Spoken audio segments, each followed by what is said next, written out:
নমস্কার বন্ধুরা, আজকে তোমাদেরকে বানিয়ে দেখাচ্ছি ডিম তড়কা। একদম ধাবাতে যেরকমভাবে তড়কা হয় সেরকম স্বাদেরই কিন্তু এটা হবে।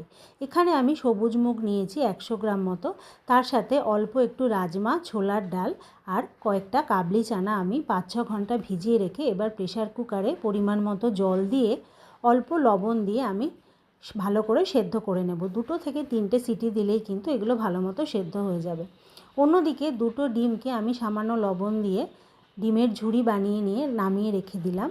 এবার কড়াইতে সর্ষের তেল গরম করে তার মধ্যে দিয়েছি সাদা জিরে ফোড়ন। ফোড়নটা ভাজা হয়ে গেলে এর মধ্যে 3টে পেঁয়াজ কুচি আমি দিয়ে একটু লাল করে ভেজে নিচ্ছি। এখন এর মধ্যে দেব 1 চামচ আদা রসুন কাঁচা লঙ্কার পেস্ট। এগুলোকে দিয়ে এবার ভালো করে ভাজা করতে হবে। রসুনের কাঁচা গন্ধটা চলে গেলে এখন এর মধ্যে দিচ্ছি কাঁচা লঙ্কা কুচি। এবার দিয়ে দেব একটা টমেটো কুচি। টমেটোটা দিয়ে ওপর থেকে দিয়ে দেব একটু লবণ দিয়ে মাখিয়ে নাড়াচাড়া করে দেখবে একটু পরে কিন্তু টমেটোটা একদম নরম হয়ে যাবে। বন্ধুরা, আমার এই রান্নার রেসিপিটা তোমাদের যদি ভালো লাগে অবশ্যই কিন্তু আমার কুকিং চ্যানেলটাকে সাবস্ক্রাইব করে একটা লাইক শেয়ার করে দিও। দেখো, পেঁয়াজ টমেটো মোটামুটি একদম নরম হয়ে গেছে। এর মধ্যে এখন আমি একটা মশলা দিলাম।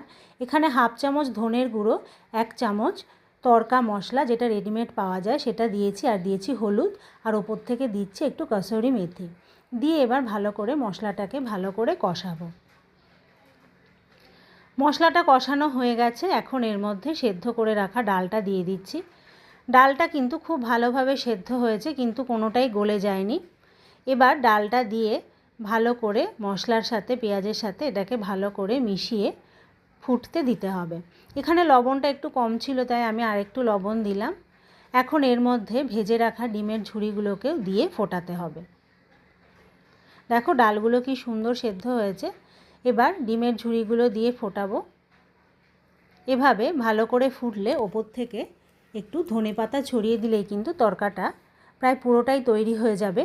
কিন্তু এটাকে ধাবার স্টাইল করার জন্য এর ওপর থেকে একটা আলাদা করে ফোড়ন দিতে হবে। এখানে আমি খানিকটা তেল গরম করে নিয়েছি।